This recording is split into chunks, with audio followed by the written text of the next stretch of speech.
A bladed jig is one of those things that everybody has to have a bunch of different ones. You know, there's a lot of different makers, a lot of different styles, but no one ever had one that I felt worked really good in the muddiest of water until I got my hands on these. You know, just like crankbaits, there's tight wobbling crankbaits, square bills, and then the fatter and more wood, you know, balsa type that you get, the bigger, fatter ones, they wobble really hard.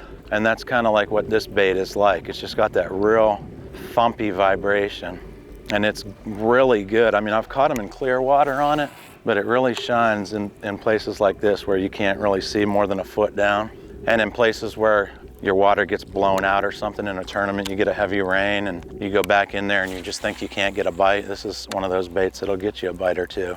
But it's got that bigger thing, and it's actually a deflector. A lot of the other baits that are like this, it's real hard to throw around brush like we're doing, but this one just deflects off everything. You just don't get snagged as often.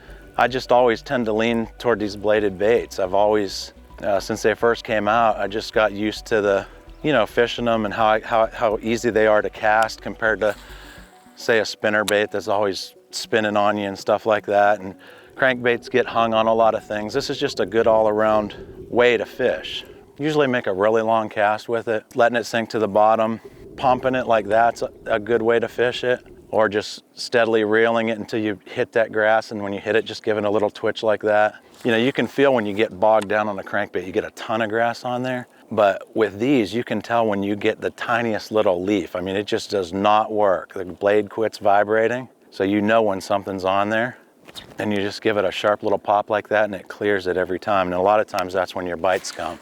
I like a softer rod. I like a longer rod. This is a 7/6 medium heavy. It's more on the medium side, a Muse Black. And I just like that forgiveness. You know, when a fish gets it, you know, when he hits it, it kind of feeds it to him a little bit.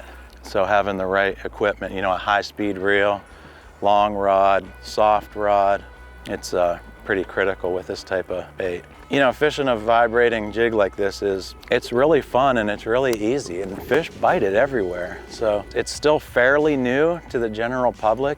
We've been using these type of baits for, I don't know, 5 or 6 years in the pro tournaments and stuff like that, and the tournament guys are throwing them, but you know, not a lot of recreational fishermen throw them. I remember giving my uncle one a couple years ago who has a pond that he fishes all the time, and it just, you know, opened his eyes to a whole new style of fishing. And this is a really, really exciting way to fish that not everybody's doing yet. So for that guy that, you know, that is the spinnerbait guy that, you know, it's a really good thing to throw to just fish around. You can cast it anywhere and catch fish just about on any cast. It can be a round cover out there, great baits for out in the open. And one of the advantages above a spinnerbait, you know, it goes where you want it to go every time. If you're trying to cast at that stick right there, I can throw it and hit that stick. It doesn't spin on you. You can fish it in the wind, which is another problem with spinnerbaits. You know, firing it upwind can be challenging sometimes. You'll find, you know, when you're throwing a vibrating jig like this, that it's just easier to fish.